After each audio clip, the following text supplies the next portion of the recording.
estaba plasmado en el calendario y vi el versículo, el M aquí, que podéis ver en la pantalla, uno de los muchos M's aquí de la Biblia. Dije, no me lo puedo creer. No me lo puedo creer. O sea, el M aquí no es simplemente una palabra, una frase. Es algo más que tenemos que interiorizar en nosotros. Hago un inciso. Hola, Jorge. Me alegro de que estés aquí. Bienvenido. Esteban, la semana pasada, introducía el M aquí como una indicación y una invitación para cada uno de vosotros, si recordáis, ¿no? En nuestras vidas, y cómo deberíamos poner todo lo que somos al servicio de Dios. En la Biblia y de los personajes bíblicos que Dios usó y probó y cómo estos respondieron ante Él. Personajes como Abraham, Jacob, Moisés, Samuel, Isaías y Ananías respondieron a un llamado, a un propósito que Dios tenía preparado para cada uno de ellos. Pero el llamado también se extiende a nosotros. Fijaros, cuando nosotros lo interiorizamos de esa manera, recordamos lo que el Señor tiene preparado para cada uno de nosotros, ¿no? Vamos a empezar hoy precisamente con Abraham y vamos a buscar en la Biblia Génesis 22:1. Y en ese versículo vamos a discernir cómo la promesa, la confianza y la obediencia están intrínsecamente relacionadas con nuestra relación con Dios. Lo vuelvo a repetir. La promesa, la confianza y la obediencia están intrínsecamente relacionadas con nuestra relación con Dios. Antes de leer el versículo, vamos a recordar brevemente, aunque pienso que todos sabemos y recordamos quién es Abraham o quién fue Abraham.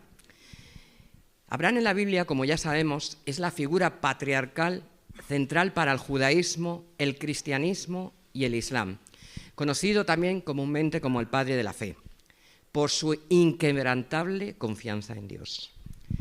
Fue llamado por el Señor para ser instrumento de bendición y salvación, tanto para el futuro pueblo de Israel como para todas las naciones de la tierra. Recordamos cómo Dios llamó a Abraham para que abandonara su tierra y le hizo, recordar, una promesa muy especial, de hacer de él una gran nación y bendecir a todas las naciones a través de su descendencia. Sabemos que Dios le bendijo abundantemente y lo recordamos también al leer Génesis 12:3, que dice así: bendeciré a los que te bendigan y al que te maldiga maldeciré. Y en ti serán benditas todas las familias de la tierra. Génesis 12:3 es fundamental para comprender también el pacto abrámico, cuyo significado es la promesa de Dios a Abraham y a sus descendientes, que se realizó, como ya sabemos, con el nacimiento de Isaac, a través de quien formó el pueblo de Israel, a pensar de la avanzada edad de él y de su esposa Sara. Este pacto les establece como pueblo elegido de Dios, con la misión de ser una bendición, ¿para quién? Para todas las naciones, lo acabo de decir hace un momento, ¿verdad? Aunque inicialmente incrédulo ante tal promesa de descendencia con su mujer, que era muy mayor para concebir, Abraham llegó a entender y ver con sus propios ojos que efectivamente Sara concibió un hijo al que llamaría Isaac, el cual desciende el pueblo de Israel. Dios demostraría a Abraham su fidelidad y misericordia a pesar de su incredulidad inicial, así como para guiarle a una mayor dependencia de él. Recordamos que Abraham ya tenía otro hijo que se llamaba Ismael, que tuvo con su sierva Agar, de quien descienden los árabes, por cierto, y tuvo otros 6 hijos más, con otra mujer llamada Cetura, después de la muerte de Sara. Pero estos no son relevantes para esta historia, ¿no? Pasa la diapositiva 2, por favor. La 2, donde se refleja promesa, confianza y obediencia, ¿sí? Me gustaría que se quedaran en nuestra mente estas tres palabras. Porque lo que voy a compartir con vosotros, y lo he dicho al principio, está intrínsecamente ligado a ellas, ¿no? Como pilares esenciales del heme aquí, que vamos a compartir hoy y que vais a escuchar repetidas veces durante la reflexión, ¿no? El versículo 22.1 de Génesis, vais a visionar tres diferentes versiones de la Biblia que podéis ver en la pantalla. Si pasas la diapositiva, por favor. En la primera, fijaros, la respuesta de Abraham es la misma cuando Dios le ordena a Abraham que sacrifique a Isaac. Es la misma en las tres versiones. Pero, ¿qué pasa aquí? A pesar del gran amor, recordemos, que Abraham tenía por su hijo Isaac y la aparente contradicción de la promesa divina de que Isaac sería el heredero de su descendencia, él no esperaba que Dios le pidiera a su hijo, Abraham, que sacrificara a su hijo. Pero él estaba dispuesto a obedecer. Y lo hemos visto en esta versión de Dios habla hoy, ¿no? Y justo, además, cuando él estaba dispuesto a hacerlo, el Señor lo detuvo. ¿Y qué pasó? Que Abraham había pasado la prueba, ¿no? Vamos a ver otra versión. Si os fijáis en la primera decía, aquí estoy. Abraham responde como, aquí estoy. En esta segunda, en la Reina Valera, dice, aconteció después de estas cosas que probó Dios a Abraham. ¿Y cuál es la respuesta? Heme aquí. Y en la siguiente, aconteció que después de estas cosas Dios probó a Abraham y le dijo, Abraham, esta es la versión de la Biblia de las Américas. ¿Y qué respondió de nuevo? O sea, que en todas las versiones es la misma respuesta. Aquí estoy, heme aquí, ¿no? Heme aquí, como sabemos, significa aquí estoy. Señala la presencia de alguien y se utiliza para expresar disponibilidad y entrega total, especialmente en un contexto de llamado o de un propósito importante en la Biblia. La expresión tiene un origen hebreo, hineni, y tiene, como ya sabemos, una profunda carga religiosa y connota la disposición de obedecer y actuar ante el llamado de Dios. Connota la disposición de obedecer y actuar ante el llamado de Dios. Muy bien, vamos a tener eso también en nuestra mente. Como hemos visto en las diapositivas, y he mencionado anteriormente la palabra promesa, promesa es uno de los pilares precisamente de la respuesta de Abraham y del propósito de Dios. Dios tenía un propósito. Y el propósito principal con él era cumplir esa promesa con él, que cambiaría su vida y la de todos los descendientes. Y eso implicaba también un llamado, pero también una respuesta de confianza y obediencia.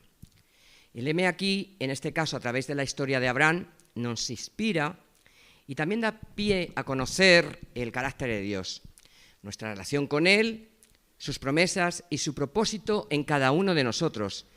Y desgraciadamente no siempre en confianza y obediencia. He mencionado hasta ahora la palabra promesa y para que podamos entender un poco más el significado de las mismas, creo que es necesario recordar que las promesas de Dios en la Biblia son el compromiso entonces a los personajes bíblicos que conocemos del Antiguo y Nuevo Testamento y para todos nosotros también en el día de hoy, y que abarcan una amplia gama de temas que ofrecen pues desde esperanza, consuelo y dirección a quienes, a nosotros, a quienes creen en ellas. Desde la salvación eterna, la provisión de necesidades, el sustento en la adversidad, la paz interna, el consuelo, la guía divina, el perdón, la restauración, esperanza, protección, sanación y amor acondicional de Dios, pueden ser muchísimas de las vertientes del heme aquí y de las promesas que Dios tiene con nosotros, ¿no? Son fundamentales para la fe cristiana porque son expresiones de su carácter fiel y amoroso y nos permiten conocerle de una manera integral.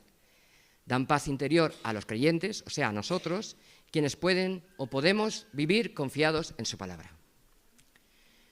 Estas, obviamente, están sujetas a la fe y a la confianza del creyente y, sobre todo, a la obediencia. No existe un número exacto de promesas en la Biblia, ya que varían según se cuenten. Pero se estima que hay unas 1.800 promesas de Dios con los hombres y las mujeres. Corregirme si estoy en el error. Creo que estaba mirando y por ahí va el tema, ¿no? 1.800, 1.000, 2.000, por ahí. Hay algunas versiones que dicen que 3.000. Bueno, vamos a dejarlo en un punto medio, 1.800. Unos amigos míos argentinos, Tito y Betty, hace aproximadamente unos 16 años, me regalaron esta Biblia, cuando yo ya había dado el paso de fe, el año anterior. Y ellos durante algún tiempo fueron mi referente, mis mentores, en tiempos que además se tornaron convulsos para la congregación donde yo me congregaba entonces, ¿no? La Biblia en cuestión es la Biblia de las promesas, donde están sombreadas cada una de ellas. Fue una bendición poder leerlas, e irlas integrando en mi vida, discerniendo en ellas, pero también tengo que decir, para mi vergüenza, que no siempre en confianza y en obediencia. La lectura y el discernimiento de la palabra es fundamental para conocer sus promesas. También lo es la oración y el conocer más a Dios, para tener una verdadera relación con Él. No una religión, sino una relación, como hemos oído tantas veces, ¿no? Basada en una conexión real e íntima, ¿no? Manifestando sobre todo en amor, obediencia y en oración. Vamos a volver al versículo 22:1 de Génesis, pero esta vez prestando más atención a la obediencia de Abraham y cómo Dios probó su confianza y obediencia y cómo estas dos palabras caminan una de la otra, de la mano. Este versículo marca el comienzo donde Dios prueba la fe de Abraham al pedirle que sacrificara a su hijo. La palabra tentar, en las traducciones bíblicas más antiguas, se entiende hoy con mayor precisión como probar o comprobar.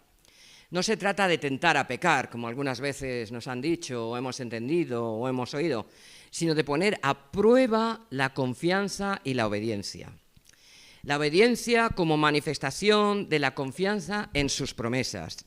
Al obedecer y confiar en Él, incluso cuando no comprendemos su voluntad en nuestras vidas, fortalecemos nuestra fe y nos acercamos más a Dios de una manera diferente, de una manera sobrenatural, que nos acerca más a Él y donde sentimos su presencia. Cuando hablamos de la fe y obediencia de Abraham, tenemos que recordar la disposición de sacrificar también a su hijo, Isaac, cuando Dios se lo pidió. Es, por decirlo alto y claro, un testimonio de profunda fe y obediencia. Y no nos olvidamos de confianza plena, entregando a su hijo, el que más quería, porque Dios así se lo pedía.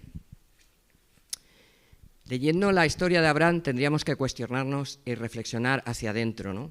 ¿Cuántas veces en nuestras circunstancias más adversas hemos entendido el propósito de lo que Dios permite en nuestras vidas?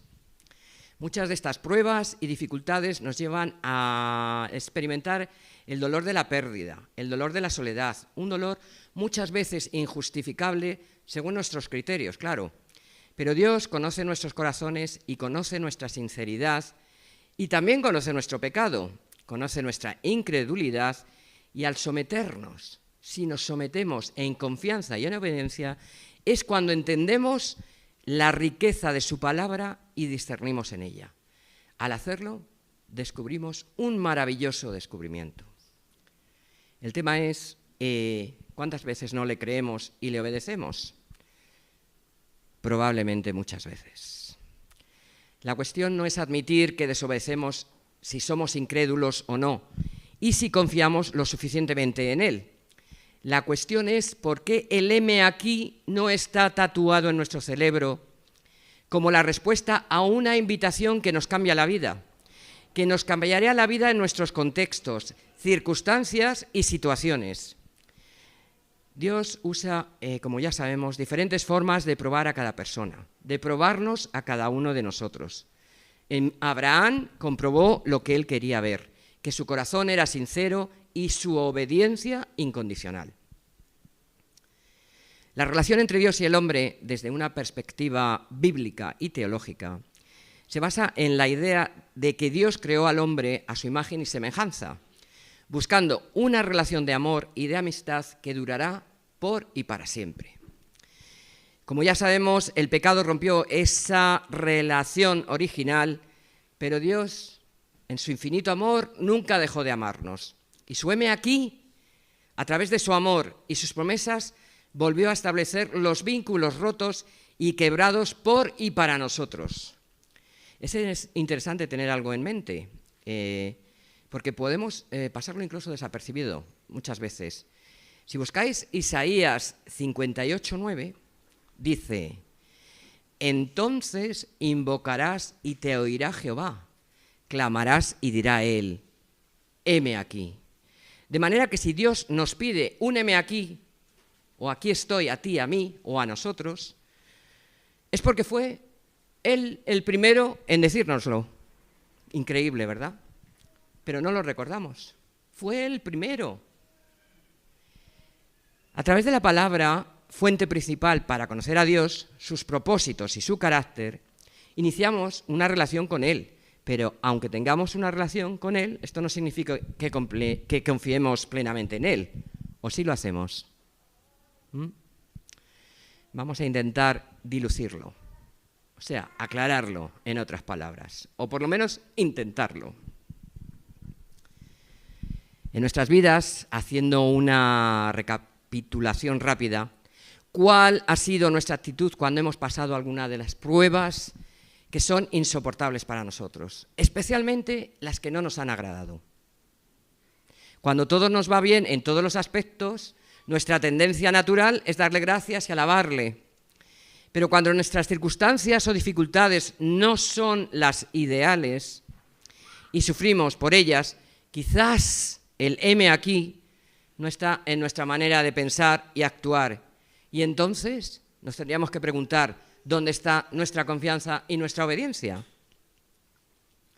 Quizás nuestra fe está basada en recibir las bendiciones, la gracia y la misericordia de Dios solamente.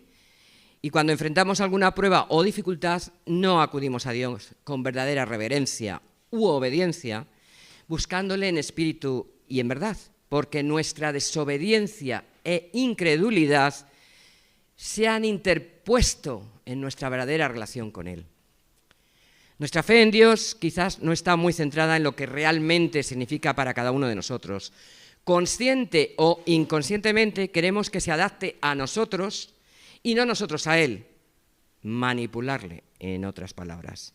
Obedecemos ciertas cosas, pero no todo. Nuestra fe realmente no es plena. Es quizás una fe acomodada a nuestras circunstancias. Sí creemos, pero... qué fuerte, ¿no? Lo que está diciendo Shede hoy aquí, ¿no? Esto me lo he dicho yo también a mí cuando lo estaba preparando, Qué difícil a través de mis circunstancias personales, familiares, es decir, el heme aquí todos los días. Y doy ese testimonio, ¿no? Es muy difícil.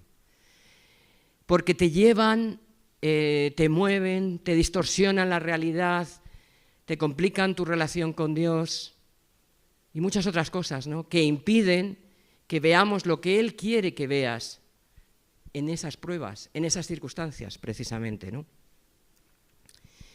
¿Cómo puede esa clase de fe lograr la aprobación de Dios, la que está yéndose de un lado a otro? ¿Por qué no llegamos a entender lo que Él espera de nosotros? ¿Por qué no tenemos una relación que nos inspira a conocerle más y a ser el reflejo de quién es en nosotros? Una diapositiva, por favor. En Juan 3:16, ¿qué estamos dispuestos a ofrecer ante Dios? ¿A qué nos aferramos? Muchas preguntas y pocas respuestas. Dios demostró su amor al ofrecer a su Hijo como sacrificio por nuestros pecados. Los pecados para que todos los que crean en Él tengan una vida eterna, como se expresa precisamente aquí, en este versículo. En esto mostró el amor de Dios para con nosotros, en que Dios envió al mundo a su Hijo unigénito, para que vivamos por Él. En eso consiste el amor, no en que nosotros hayamos amado a Dios, sino en que Él nos amó a nosotros y envió a su Hijo en propiciación por nuestros pecados. Este pasaje destaca el amor de Dios como la causa de la acción de enviar a su Hijo como un sacrificio para el perdón de los pecados, mostrando que el amor de Dios precede a cualquier acción humana. También lo vemos en la siguiente diapositiva, en Romanos 8:32. El que no escatimó ni a su propio Hijo, sino que lo entregó por todos nosotros, ¿cómo no habrá de darnos generosamente junto a Él todas las cosas? Este versículo enfatiza la magnitud del sacrificio de Dios al no reservar a su propio Hijo, lo que sugiere que, habiendo hecho este sacrificio máximo, Dios dará todo lo demás a quienes lo aman, a todos nosotros, a ti y a mí. Este acto de amor incondicional que implicó dar lo más preciado es el centro del mensaje del Evangelio y un regalo de la gracia de Dios. En el versículo, versículo 22:1 de Génesis, vemos y recordamos que Abraham estuvo dispuesto a sacrificar a su hijo, como hemos mencionado anteriormente. Y entonces, ¿qué es lo que nos paraliza de una entrega completa y una disposición de hacer la voluntad de Dios, asumiendo plenamente la responsabilidad de un compromiso sin reservas, respondiendo a un llamado y a cumplir su voluntad en confianza y obediencia? ¿El qué? ¿En la sociedad donde vivimos, Miguel? Lo hablábamos esta mañana, ¿no? Las tradiciones, nuestra manera de ser, lo que la mayor parte de las personas hacen, nos dejamos llevar, incluso en la iglesia. Falta intimidad, ¿no? Lo que nos paraliza del llamado de Dios a menudo es probablemente el miedo, la duda, la falta de entendimiento y discernimiento, la ignorancia y sobre todo la falta de confianza en nuestras propias capacidades o en el poder de Dios. La sensación de no estar a la altura de lo que Él nos demanda o no entender nuestra verdadera identidad como hijos e hijas de Dios. Falta esa intimidad con Dios, eso de sentirnos inferiores, ser indolentes y la resistencia al cambio y las preocupaciones de nuestras vidas nos sumergen a una relación superficial en la que nuestra confianza y obediencia se ven perjudicadas y no hace factible nuestro heme aquí o aquí estoy, real y verdadero. Falta de intimidad con Dios, tener una relación de confianza, deriva en una relación superficial, como acabo de mencionar, marcada también por la falta de oración y devoción que nos desenfoca y dificulta incluso de discernir su voluntad, conocerle, amarle y dar testimonio de Él, donde el egoísmo y la rebeldía y el yo imperan en nuestras vidas y nuestros propios intereses, probablemente opuestos a su voluntad. Sumado con relaciones negativas en nuestros diferentes contextos, en el trabajo, en la familia, con nuestros amigos, por poner algunos ejemplos, pueden influir negativamente en nuestra fe y nos pueden y nos desenfocan del propósito y del llamado de Dios. La palabra en Proverbios 3:7 nos recuerda: no seas sabio en tu propia opinión, teme a Jehová y apártate del mal. Cuando hemos identificado cuál de estas carencias y otras muchas que no he mencionado son las que nos afectan el confiar y obedecer a Dios, entenderemos entonces cómo está nuestra relación con Él. Lo que podemos aprender de Abraham es que su enfoque estaba en el poder de Dios para cumplir sus promesas y no en las circunstancias que enfrentaba. Estaba en el poder de Dios para cumplir sus promesas y no en las circunstancias. La vida de Abraham estuvo marcada por la obediencia y la confianza progresiva y nos sirve como un ejemplo de cómo Dios cumple sus promesas. Al creer en Dios debemos seguir su ejemplo, el ejemplo de Abraham, honrar a Dios y tratar sus palabras y todos sus propósitos con un corazón puro, leal y obediente. Cuando sufrimos las pruebas de Dios, no debemos quejarnos. El por qué y el para qué, que siempre están en nuestro vocabulario, ¿no? Sino el por qué y el para qué quiere el Señor que yo experimente, que vea, sienta. Debemos ser una criatura de Dios y dar testimonio de Él en estas pruebas, en estas circunstancias. Y solo así podremos recibir la aprobación de Dios. Solo así podremos conseguir ver y entender cuál es el propósito de la prueba. Solo así podremos sentir su presencia en nuestras vidas. Los días en que las pruebas se turnan y están llenas de dolor y confusión, también engendran una nueva relación con Dios. Increíblemente, ¿no? Ese dolor no pasa desapercibido por nada, ¿no? Alumbran los propósitos en nuestras vidas de una manera que nunca antes hubiéramos ni soñado ni percibido, ni siquiera creído. Lo hicieron en muchas personas en la Biblia y ahora en las nuestras. Nos ayuda a creer que si Dios nos prueba y permite las circunstancias más angustiosas y que podamos vivir y sentir, es que hay algo bueno y grande detrás. Hay un propósito, siempre, siempre, siempre detrás de la prueba. Y como podemos ver y recordar, Abraham superó la prueba. Una verdadera relación con Dios se basa en el amor recíproco, la oración constante y la obediencia a su voluntad, buscando conocer su plan y vivir de acuerdo a él. Implica también un cambio en nosotros, un cambio en nuestro corazón, en nuestra mente, en el arrepentimiento de nuestros pecados y en donde podemos confiar en Él, permitiendo la llenura de su espíritu y la transformación de nuestra vieja naturaleza en una nueva, donde respondamos al llamado y al cumplimiento de su propósito en nuestras vidas. Cuando llegue el día de la prueba final de nuestra fe, que nosotros también podamos alcanzar nuestra mirada y decir, estuvimos ahí, que lo podamos decir todos los días, heme aquí, aquí estoy. No somos tan diferentes de aquellos hombres y mujeres de Dios que han sido probados en la Biblia a lo largo de los siglos, antes o después, y en más de una ocasión, por cierto. El Señor nos va a pedir a nuestro Isaac, un sacrificio que confirma nuestra confianza y obediencia, por cierto. O nos toca la salud, quizás a nosotros no directamente, pero a un familiar muy querido. Quizás nos traiciona a alguien muy amado, como le pasó a Jesús, ¿no? De alguna forma, Dios permite que la prueba llame a nuestra puerta.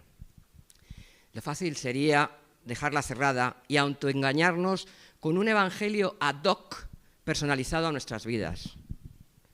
Un evangelio acomodado donde las promesas de Dios, la confianza y la obediencia no se integran en nuestras vidas, no son reales. Es un evangelio sin discernimiento ni entendimiento.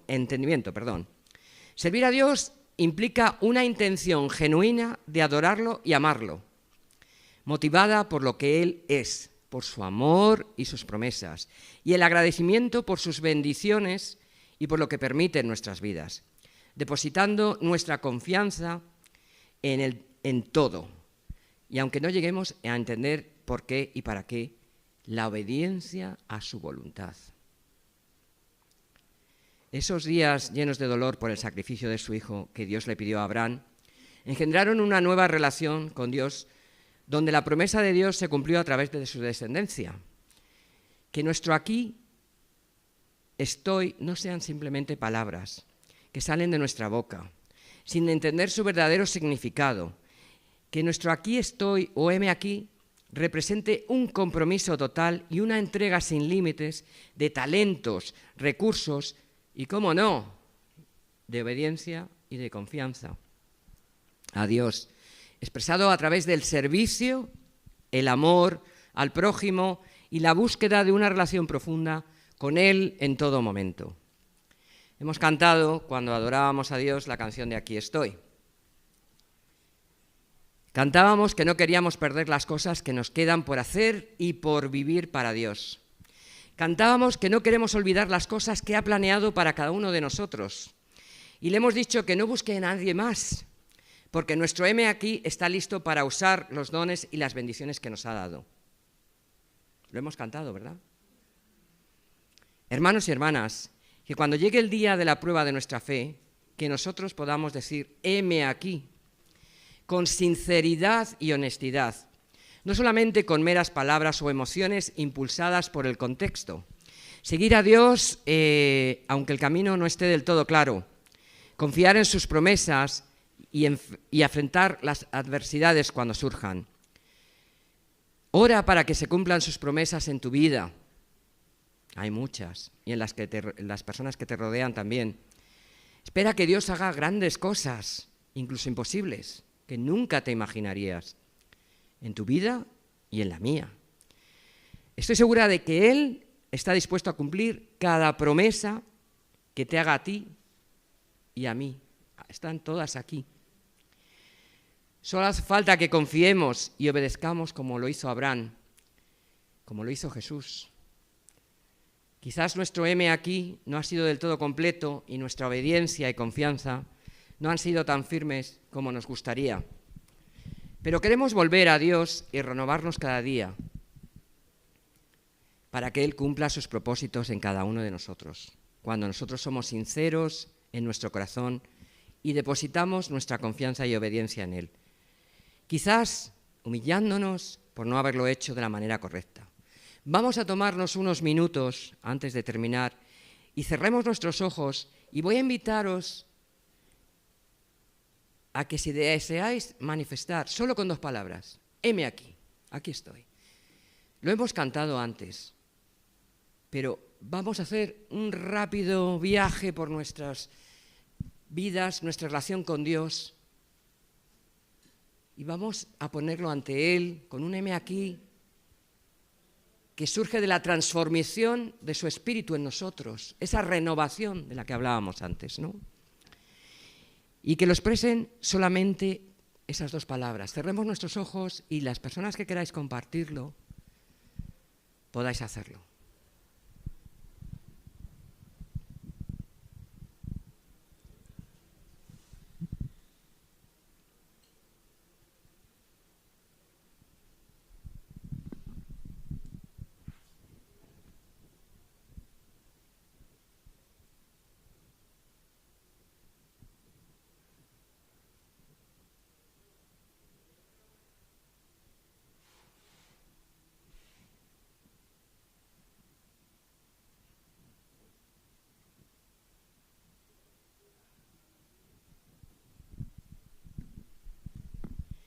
Padre, quizás necesitamos más tiempo para responder a este llamado, para ver cómo tú estás obrando en nuestras vidas y también para entender el llamado en las mismas, ¿no? Para entender y ver el por qué y el para qué de las pruebas y las circunstancias que tú permites. Que el heme aquí, Padre, o el aquí estoy, no sean meramente palabras, sino que sean propósitos sellados, fijados en nuestras oraciones, siempre puestas a tu servicio y con amor al prójimo, Padre. Te pedimos, Padre, que seamos una comunidad de servicio, de amor, de compasión y de tantas cosas que solo pueden venir de tu Espíritu, Padre. Te damos gracias, Padre, por la palabra, por tu renovación, por tu transformación en todos nosotros. Y que nuestro heme aquí sea real y sincero, ahora y siempre, en Cristo Jesús. Amén.